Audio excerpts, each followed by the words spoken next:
Hello and welcome to a brand new mini-series on the channel, the Wonderkid Advent Calendar. Every day from December 1st to December 25th, we're going to go through a different Wonderkid in-game. I'm going to tell you all about them and why you should sign them for your squad. Some of the Wonderkids in this series you will have heard of before, some of them you won't have heard of before, but hopefully you'll learn something new. For this to work, we've got the in-game editor telling us exactly what the potential of the players are if you train them and develop it in the right way.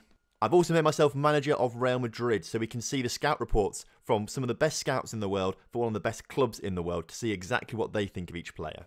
Hopefully you'll enjoy it, and by the end of it you could have a full 25 player squad full of Wonderkids. So if you think it's a cool idea, make sure you drop a like on the video, subscribe to the channel with notifications turned on so you never miss a video, and importantly never miss one of these videos.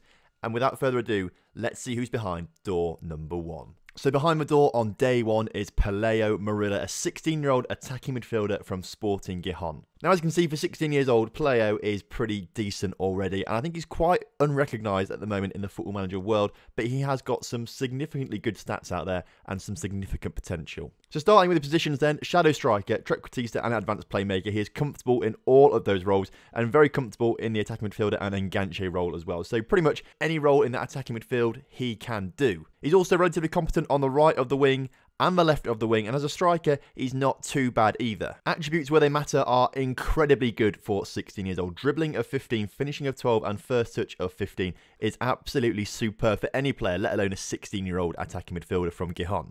What he lacks in size, he makes up for in pace and acceleration at 14 and 15 apiece. And looking down his mental attributes, they are really superb as well. The only hesitations I'd have to signing Pelayo is his determination is only 13 and his personality is only balanced, but of course that can change with tutoring. I'd love to see his anticipation and his passing get better as well. I think they're two important parts of his game which could really improve and make him that world-class player that he wants to be in future. What do these stats actually mean though? Well, if we look in the in-game editor and we look at his attribute details, we can see that his current ability is 100 now. The current ability is out of 200.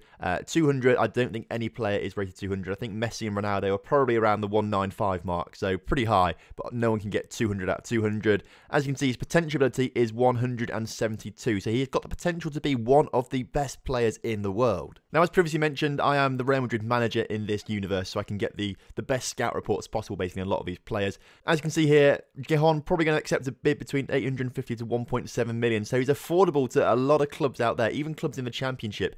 He may not be interested in a club in the Championship, but clubs in the Championship should really be able to afford this kind of player and pay his wages of 5.5 to 7.5k per week. Now, as you can see here, Real Madrid have his potential ability at 4.5 stars, and of course, we've just seen it's 172 potential, his actual base stats. So 172, the maximum potential it could be. So the maximum is 4.5 star according to Real Madrid. The 5 stars for Real Madrid probably is like a Messi or Ronaldo sort of level. What it means though, those 4.5 stars of potential mean he could be better than Isco and Bale in future if you train him right, play him right, and develop him right. So he could be a real massive signing for you in future. So that's Pelayo Morilla, one of the best Wonderkids in Football Manager 2019 in my opinion. I think if you're not signing him, really, what are you doing with yourself? So there we go, that is day 1 done. Make sure you join me tomorrow for day 2 where we're going to be having a look at another Wonderkid, and make sure you subscribe to the channel so you never miss one of these Advent Calendar videos. See you tomorrow.